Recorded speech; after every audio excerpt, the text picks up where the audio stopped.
Hello students, welcome to my YouTube channel college math point. हम पढ़ रहे हैं BA BSc second year classes के लिए एडवांस कैलकुलस पेपर में से फर्स्ट चैप्टर जिसका नाम है कॉन्टिन्यूअस फंक्शन। और अभी तक हमारे इस चैप्टर के ऊपर 9 लेक्चर हो चुके हैं। आज ये 10वां लेक्चर है जिसकी हम शुरुआत कर रहे हैं एक करोलरी से। लास्ट लेक्चर में हमने एक थ्योरम पढ़ी थी, इंटरमीडिएट वैल्यू थ्योरम। उसी पर बेस्ड ये करोलरी है, एक रिजल्ट है। आइए इसको समझते हैं। A function f which is continuous on a closed interval a b assumes every value between its bounds। यानी कि कोई भी फंक्शन f जो क्लोज्ड इंटरवल a b पर कंटिन्यूअस है तो क्या होगा, वो जो उसके बाउंड्स होंगे यानी कि जो लीस्ट अपर बाउंड होगा, ग्रेटेस्ट लोअर बाउंड होगा, उनके बीच की हर एक वैल्यू को जो फंक्शन है वो अज्यूम करेगा। चलिए प्रूफ लिखते हैं इसका। Proof, since f is continuous on closed interval a b, therefore f is bounded on closed interval AB and attains its bounds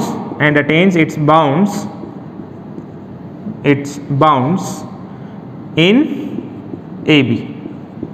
ये हमने 2 थ्योरम्स थी हमने पढ़ी थी। पहले तो थी कि अगर f कॉन्टिन्यूअस है क्लोज इंटरवल AB पर तो एक थ्योरम आई थी कि f बाउंडेड होगा उसके ऊपर। फिर उससे नेक्स्ट एक और थ्योरम आई थी कि बाउंडेड होने के साथ साथ जो उसके बाउंड्स हैं वो अटेन करेगा कहाँ, इसी इंटरवल के अंदर। तो इसका मतलब क्या है, it implies that there exist some alpha beta belonging to closed interval A B such that, यानी कि हमें अल्फा और बीटा किस तरह से मिलेंगे कि f ऑफ अल्फा जो है वो u के इक्वल होगा, और u हम क्या मानेंगे, least upper bound of f, and f of beta जो होगा वो किसके इक्वल होगा, l के। l को हम मानेंगे greatest lower bound of f, l होगा आपका ग्रेटेस्ट लोअर बाउंड। तो अब हमें प्रूव क्या करना है कि भाई जो u और l के बीच में जितने भी नंबर्स हैं वो इमेजेस बनेंगे अंडर द फंक्शन f किसी ना किसी रियल नंबर्स के लिए। देखिए अल्फा और बीटा आपके रियल नंबर्स हैं तो हमारे पास अब 2 केस बनेंगे, या तो अल्फा बीटा से लेस होगा या बीटा अल्फा से लेस होगा। और क्योंकि ये दोनों ही क्लोज इंटरवल ए बी से आ रहे हैं तो ऑब्वियसली ये ए और बी के बीच में लाई करेंगे। तो पहला केस हम डिस्कस करते हैं, case 1, if alpha is less than beta and obviously this alpha will be greater than or equal to a and this is less than or equal to b, क्योंकि ये आ रहे हैं कहाँ से, क्लोज्ड इंटरवल ए बी में से।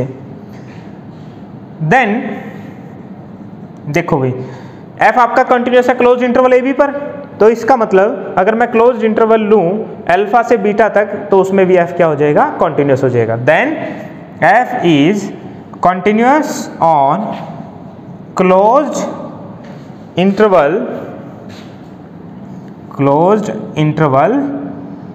Alpha and beta. तो f continuous हो गया close interval alpha comma beta पर। याद कीजिए कल हमने इंटरमीडिएट वैल्यू थ्योरम पढ़ी थी जिसकी स्टेटमेंट क्या कहती थी कि f अगर आपका कॉन्टिन्यूस फंक्शन है क्लोज इंटरवल ए बी के ऊपर तो f जो है f ऑफ a और f ऑफ b के बीच के सभी वैल्यू अज्यूम करेगा। तो अब a और b की जगह क्या आ गया उस थ्योरम में, अल्फा और बीटा। इसका मतलब then by using intermediate value theorem we have what we have, f assumes every value between f of alpha and f of beta। इसका मतलब f अज्यूम करेगा हर एक वैल्यू किसके बीच में, f ऑफ अल्फा के बीच में और f ऑफ बीटा के बीच में। इसका मतलब f assumes every value between its bounds। Case 2 discuss करते हैं। केस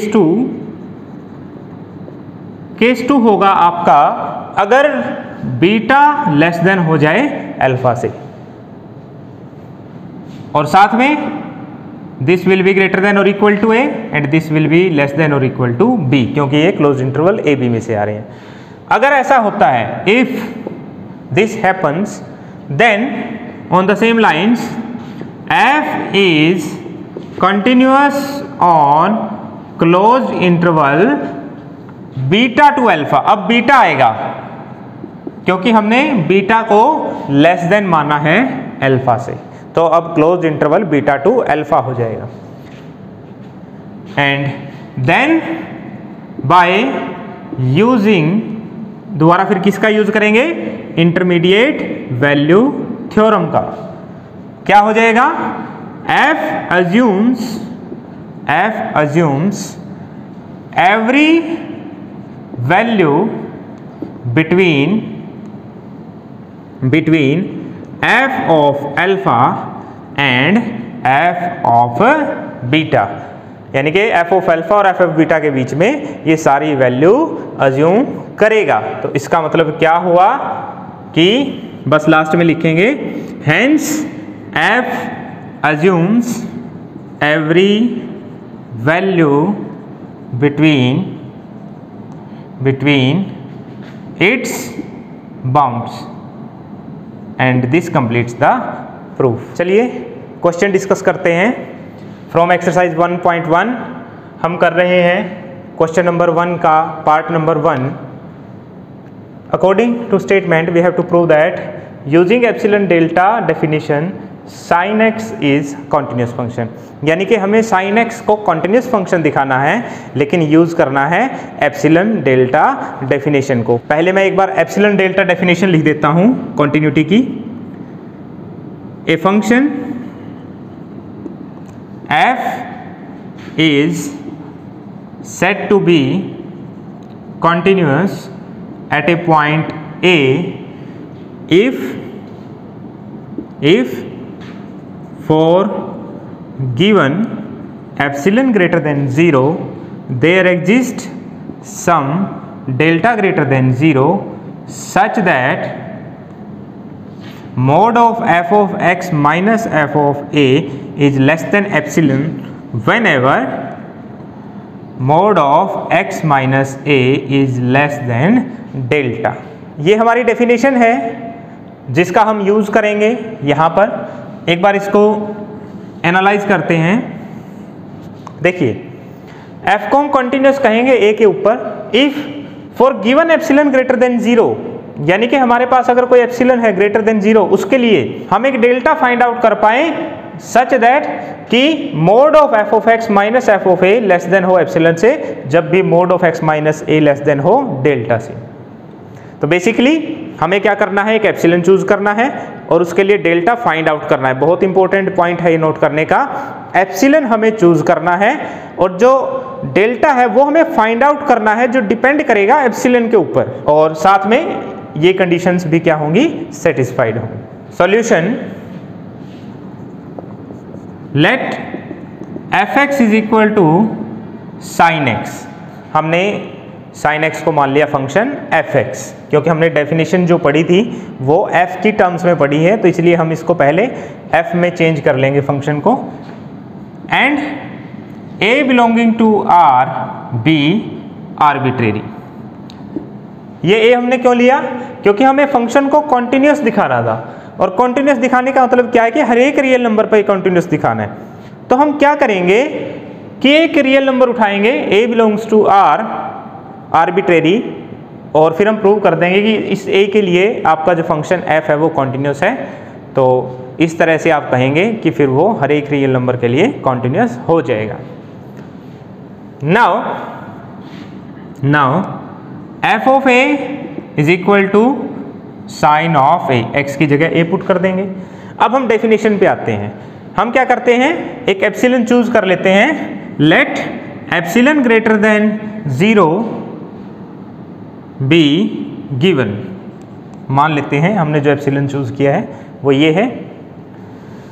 ओके, नाउ अब हम देखते हैं कि mod of F x minus F of A ये क्या आता है। This is further equal to mod of sine X minus sine A. ठीक है, यहां हम sine C minus sine D का फॉर्मूला यूज करेंगे, वो हो जाएगा आपका 2 times cos of C plus D by 2 मतलब एक्स प्लस ए बाई 2, और साथ में आ जाएगा sine c minus d by 2 होता है, तो इसका मतलब x माइनस ए बाय 2 इनका मॉडुलस। और ये हो गया हमारा further this is equal to 2 mod of cos x plus a by 2 mod of sine x minus A by 2। इसको हम फर्दर ऐसे लिख सकते हैं, दिस इज लेस देन और equal to 2 mod of sine x minus a by 2 because mod of cos x is always less than or equal to 1, क्योंकि जो cos की वैल्यूज होती हैं वो हमेशा -1 और 1 के बीच में लाई करती हैं। तो अगर हम उसके मॉडुलस की बात करें, वो जो सारी वैल्यूज हैं cos x की वो 1 से लेस होंगी या 1 के इक्वल होंगी। And this is again less than और equal to 2 times mod of x minus A by 2। यहाँ पर भी हम एक रिजल्ट यूज करेंगे, because mod of sine theta is less than और equal to mod of theta. ये बहुत इंपॉर्टेंट रिजल्ट है, कई जगह यूज होगा एक्सरसाइज में। This is further equal to mod of x minus A. तो इसका मतलब क्या है कि दिस इज लेस देन और equal to mod of x minus A, यानी कि जब भी mod of x minus A किसी नंबर से लेस होगा तो ऑटोमेटिकली ये भी क्या हो जाएगा, उससे लेस हो जाएगा। तो यहाँ पर एक सेंटेंस लिखते हैं हम, this mod of F x minus F of a is less than epsilon whenever mod of x minus a is less than epsilon. इससे आगे हम यहां लिख रहे हैं, taking delta is equal to epsilon we have mod of F x minus F of a is less than epsilon whenever mod of x minus a is less than delta. और मैंने क्या कहा था कि जो ये delta है ये आपका एप्सिलन पर डिपेंड करेगा। आप यहां देख पा रहे हैं ये डेल्टा और एप्सिलन में एक रिलेशन है कि ये दोनों इक्वल हैं, इसका मतलब डेल्टा एप्सिलन पर डिपेंड करता है। सो यही आपकी डेफिनेशन है कॉन्टिन्यूटी की, and hence by definition f is continuous at a, but a was chosen arbitrary, लेकिन ये तो हमने कोई भी पॉइंट लिया था। सो लास्ट में हम लिखेंगे therefore f that is sin x is continuous, ठीक है, यानी कि sin x क्या हो गया, कॉन्टिन्यूस हो गया। नेक्स्ट क्वेश्चन देखिए, question number 2 part number 1, using epsilon delta definition prove that this function f x is continuous at x is equal to 0। अब हमें क्या करना है, सिर्फ इसको x इज इक्वल टू 0 के लिए प्रूव करना है कंटिन्यूअस। फंक्शन समझिए कैसे है, एफ एक्स वैल्यू देगा, अगर x की वैल्यू 0 है तो 0, और अगर नॉन 0 है तो x into sign of 1/x। तो हम क्या करते हैं, let epsilon greater than 0 be given, और इस एप्सिलॉन के लिए हमें क्या करना है, एक डेल्टा फाइंड आउट करना है जो कॉन्टिन्यूटी की कंडीशन को सेटिस्फाई करे। Now mod of F x minus F of 0 is equal to mod of x into sine 1/x minus 0। This is further equal to x into sine 1/x, and this is less than or equal to mod of x, because mod of sin x is less than or equal to 1, क्योंकि sin x की value जो है -1 और 1 के बीच में होती हैं, तो इसका जो मोड होगा वो लेस देन और इक्वल टू 1 होगा। And this can be written as mod of x minus 0, लिख सकते हैं ऐसे, कोई प्रॉब्लम नहीं है। यानी कि जब भी आपका ये नंबर एप्सिलॉन से लेस होगा तो ऑटोमेटिकली ये क्या होगा, एप्सिलॉन से लेस हो जाएगा। So this mod of F x minus F of 0 is less than epsilon whenever mod of x minus 0 is also less than epsilon. So हमें क्या करना है, अब डेल्टा चूज करना है। So choose delta is equal to epsilon ही ले लेते हैं, तो क्या आ जाएगा कि mod f of x minus F of 0 is less than epsilon whenever mod of x minus 0 is less than delta. और ये कॉन्टिन्यूटी की डेफिनेशन है। सो लास्ट में लिखेंगे hence f is continuous at x is equal to 0। इसी क्वेश्चन का second part है, using epsilon delta definition prove that the function gx which is defined by this is continuous at x is equal to 0। Function कैसे defined है कि अगर x की value 0 है तो gx भी 0 होगा, और अगर x की वैल्यू नॉन 0 है तो gx की वैल्यू ये होगी x square sine 1/x। So proof या सॉल्यूशन कैसे करेंगे, let epsilon greater than 0 be given, ये हम मान लेते हैं। Now mod of gx minus g of 0 आएगा क्योंकि हमें 0 के ऊपर कॉन्टिन्यूस दिखाना है, is equal to mod of x square into sine 1/x minus 0, क्योंकि g ऑफ 0 की वैल्यू यहाँ से क्या आ जाएगी, 0 आ जाएगी। This is equal to mod of x square sine 1/x and this is less than और equal to mod of x square, because mod of sin x is less than और equal to 1। अब देखिए ज़रा, क्योंकि ये x square का mod है, square होने के बाद नंबर क्या हो जाता है, पॉजिटिव हो जाता है। x चाहे नेगेटिव हो या पॉजिटिव हो, x स्क्वायर क्या रहेगा, पॉजिटिव रहेगा। तो उसके ऊपर मोड लगाने से तब भी वो क्या रहेगा, पॉजिटिव रहेगा। तो इसको मैं लिख सकता हूँ, this is further equal to mod x square, क्योंकि अगर मैं स्क्वायर करके मोड करूं तब भी ये पॉजिटिव है नंबर, या मोड करके स्क्वायर करूं तब भी पॉजिटिव रहेगा, तो इन दोनों में कोई भी फर्क नहीं है। सो दस mod of gx minus g of 0 is less than epsilon whenever mode of x square, जिसको मैं लिख सकता हूं x minus 0 square is less than epsilon. अब मुझे क्या करना है, डेल्टा फाइंड आउट करना है। डेल्टा फाइंड आउट करने के लिए यहाँ मुझे चाहिए x माइनस 0, लेकिन ये तो क्या है, x माइनस 0 का स्क्वायर। तो क्या करेंगे, इधर दोनों साइड स्क्वायर रूट कर देंगे। So this mod of gx minus g of 0 is less than epsilon whenever mod of x minus 0 is less than square root of epsilon. और क्योंकि एप्सिलॉन ग्रेटर देन 0 है तो ये स्क्वायर रूट एग्जिस्ट भी करेगा। अब ये x माइनस 0 की फॉर्म में आ गया है। अब हमें क्या करना है, यहाँ डेल्टा चूज करना है। तो यहाँ से क्लियरली हम देख पा रहे हैं डेल्टा को हम क्या चूज कर लें, square root epsilon. So choose delta is equal to square root epsilon and hence या this mod of gx minus g of 0 is less than epsilon whenever mod of x minus 0 is less than delta. अब हमने delta को क्या मान लिया है, square root epsilon, और ये किसकी डेफिनेशन आ गई, कॉन्टिन्यूटी की। बस लास्ट में लिखेंगे hence g is continuous at x is equal to 0।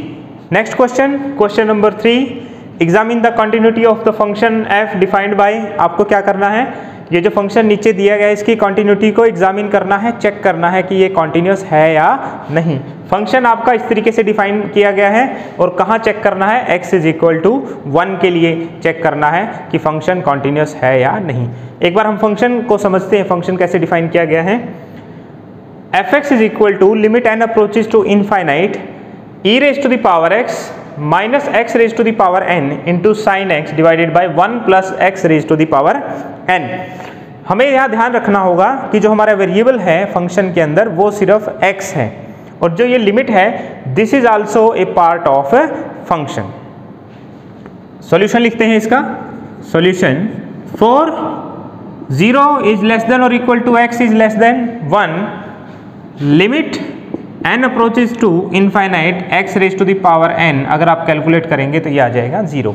बहुत ही आसान सी बात है कि अगर x आपका 1 से छोटा है नंबर और उसकी पावर आप इनफाइनाइट करते जाएंगे, समझिए कैसे, जैसे 1/2 नंबर है, ये 1 से छोटा है, अगर आप इसकी पावर 2 करेंगे तो ये 1/4 हो जाएगा, दिस इज लेस देन 1/2। और अगर आप इसकी पावर 3 करेंगे तो ये 1/8 हो जाएगा, दिस इज लेस देन 1/4। यानी कि कोई भी नंबर जो 0 और 1 के बीच में है और उसकी पावर अगर आप बढ़ाते रहेंगे तो वो नंबर क्या होगा, और छोटा होता चला जाएगा। अगली बार ये 1/16 आएगा, फिर 1/32, 1/64, नंबर क्या होगा, छोटा होता चला जाएगा। यानी कि जब आप इसको इनफाइनाइट पर अज्यूम करेंगे, इनफाइनाइट को इमेजिन करने की कोशिश करेंगे तो आप पाएंगे कि जो ये वैल्यू है दिस अप्रोचेज टू 0। नाउ हम इस फंक्शन की लेफ्ट हैंड लिमिट निकालने की कोशिश करते हैं at x is equal to 1, तो ये क्या हो जाएगा, limit x approaches to 1 from left, और यहाँ आ जाएगा f of x। This can be further written as limit x approaches to 1 from left, और f ऑफ x जो है इसको मैं ब्रैकेट में लिखता हूँ कैसे, limit n approaches to infinite e raise to the power x minus x raise to the power sine x divided by 1 plus x raise to the power n। ये है पहले ही अंदर वाली जो लिमिट है वो इवेल्युएट होगी, फिर हम लेफ्ट हैंड लिमिट पे आएंगे। This is further equal to limit x approaches to 1 from left. देखिए क्या होगा, लिमिट यहां अप्लाई हो रही है n अप्रोचेज टू इनफाइनाइट, यानी कि n के ऊपर, यहां तो e raise to the power x है, n तो है ही नहीं यहाँ, तो ये e raise to the power x as it is आ जाएगा, माइनस यहाँ x raise to the power n multiply है और n अप्रोच करेगा इनफाइनाइट को, और क्योंकि हम लेफ्ट हैंड लिमिट ले रहे हैं तो x जो होगा वो 1 से छोटा नंबर होगा क्योंकि लेफ्ट से अप्रोच करेगा। तो यानी कि ये जो x raise to the power n है, जो बात हमने शुरू में लिखी थी, यहाँ पे इसका यूज करके हम कह देंगे कि ये 0 हो गया, 0 से इसको मल्टीप्लाई करेंगे 0 आ जाएगा, divided by 1 as it is, plus similarly ये क्या हो जाएगा 0। तो ये बन गया limit x approaches to 1 from left e raise to the power x divided by 1, मतलब ये e raise to the power x ही आ जाएगा। और जब आप इसकी लेफ्ट हैंड लिमिट इवेल्युएट करेंगे यहाँ पर 1 माइनस h रख के फिर h को 0 से अप्रोच करेंगे, so this will B e। तो लेफ्ट हैंड लिमिट आ गई हमारी e। Right hand limit calculate करते हैं। Right hand limit is limit x approaches to 1 from right fx, this is equal to limit x approaches to 1 from right fx में लिख देता हूँ यहाँ limit n approaches to infinite e raised to the power x minus x raised to the power n sin of x divided by 1 plus x raised to the power n। इससे आगे देखिए क्या बनेगा, this is equal to limit x approaches to 1 from right, और मैं numerator में यहाँ से x raise to the power n common ले लेता हूँ, तो x raise to the power n into e raise to the power x by x raise to the power n minus sine x divided by x raise to the power n, यहाँ आ जाएगा 1 by x raise to the power n plus 1, ठीक है। और साथ में क्या आएगा, limit n approaches to infinite, x raise to the power n से x raise to the power n cancel हो गया, so this is equal to limit x approaches to 1 from right limit n approaches to infinite e raise to the power x by x minus sine x by, यहाँ पर x की power n है, 1 by x raise to the power n plus 1, ठीक है। अब समझिए जरा क्या होगा, जो हमारा x है वो अप्रोच कर रहा है राइट से 1 को, यानी कि x की वैल्यू किस टाइप से होंगी, 1 से थोड़ी सी बड़ी होंगी, 1.001, और कोई भी नंबर जब 1 से बड़ा होगा जैसे अगर मान लीजिए x आपका 1 से बड़ा है तो x raise to the power n as limit n approaches to infinite, ये किसको अप्रोच करेगा? इनफाइनाइट को। तो इसका मतलब ये हुआ कि x raise to the power n यहां पर ये इनफाइनाइट को अप्रोच करेगा, तो ये x बाई इनफाइनाइट ये बन जाएगा 0 माइनस ये क्या बनेगा? साइन ऑफ 1 डिवाइडेड बाय, क्योंकि यहां पर x 1 से अप्रोच कर रहा है ना, ये 0 प्लस ये 1 आ जाएगा as it is. So this is equal to minus sine 1। अब हमारी जो राइट हैंड लिमिट है वो आ गई है माइनस साइन 1, और जो लेफ्ट हैंड लिमिट आई थी वो आई थी e। So since left hand limit is not equal to right hand limit, so therefore f is not continuous at x is equal to 1। इसका मतलब ये फंक्शन हमारा जो है कॉन्टिन्यूअस नहीं है x is equal to 1 के लिए।